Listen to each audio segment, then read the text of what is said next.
ವೀಕ್ಷಕರೇ, ನಾನು ರಾಕೇಶ್ ಆರುಂಡಿ. ಬಹಳಷ್ಟು ಜನ ಚಿಕ್ಕ ಮಕ್ಕಳನ್ನು ದತ್ತು ಪಡೆಯೋದನ್ನು ನೋಡಿದ್ದೀರಾ. ಆದರೆ ನಮ್ಮ ತಲಾ ರಜನಿಕಾಂತ್ ಅವರು ಪಿ ಕಲ್ಯಾಣ ಸುಂದರಂ ಅನ್ನೋ ಮಹಾನ್ ವ್ಯಕ್ತಿಯನ್ನು ತಂದೆಯಾಗಿ ಸ್ವೀಕರಿಸಿದರು. 12 ವರ್ಷಗಳ ಹಿಂದೆ ಕಲ್ಯಾಣ ಸುಂದರಂ ಅವರಿಗೆ ರಜನಿಕಾಂತ್ ಅವರು ದಯವಿಟ್ಟು ನಮ್ಮ ಮನೆಗೆ ಬಂದಿರಿ ಅಂತ ಬೇಡ್ಕೊಂಡಿದ್ರು. ಹಾಗಾದರೆ ಈ ಕಲ್ಯಾಣ ಸುಂದರಂ ಯಾರು ಅನ್ನೋ ಕುತೂಹಲಕ್ಕೆ ಸಹಜವಾದಂಥ ಉತ್ತರ ನಾನು ಕೊಡ್ತಾ ಇದ್ದೀನಿ. ಅವರು ಗ್ರಂಥಪಾಲಕರ ಕೆಲಸ ಮಾಡಿದರು. 30 ವರ್ಷಗಳ ಕಾಲ ದುಡಿದ ಹಣವನ್ನೆಲ್ಲ ನಿರ್ಗತಿಕರಿಗೆ ದಾನ ಮಾಡಿದ್ರಂತೆ. 10 ವರ್ಷಗಳ ಕಾಲ ಹೋಟೆಲ್ನಲ್ಲಿ ಸರ್ವರಾಗಿ ಕೆಲಸ ಮಾಡಿದರು. ಅದಾದ ನಂತರ ಒಂದು 10 ವರ್ಷಗಳ ಪಿಂಚಣಿ ಹಣ ಇತ್ತಲ್ಲ, ಅದನ್ನೆಲ್ಲವನ್ನು ಕೂಡ ಚಾರಿಟಿಗೆ ಕೊಟ್ಟಿದ್ದರು.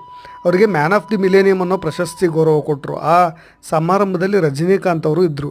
ಅವರ ದಾನ ಧರ್ಮವನ್ನೆಲ್ಲ ನೋಡಿ ಮನಸೋತಂಥ ರಜನಿಕಾಂತ್, ದಯವಿಟ್ಟು ನೀವು ಯಾಕೆ ನಮ್ಮ ಮನೆಗೆ ತಂದೆಯಾಗಿ ಬರಬಾರ್ದು, ನನಗೆ ತಂದೆ ಇಲ್ಲ, ಮಕ್ಕಳಿದ್ದಾರೆ, ದಯವಿಟ್ಟು ತಂದೆಯಾಗಿರಿ ಅಂತ ಬೇಡ್ಕೊಂಡಿದ್ರಂತೆ. ಬಟ್ ಆದರೆ ಅವರು ಬರಲಿಲ್ಲ.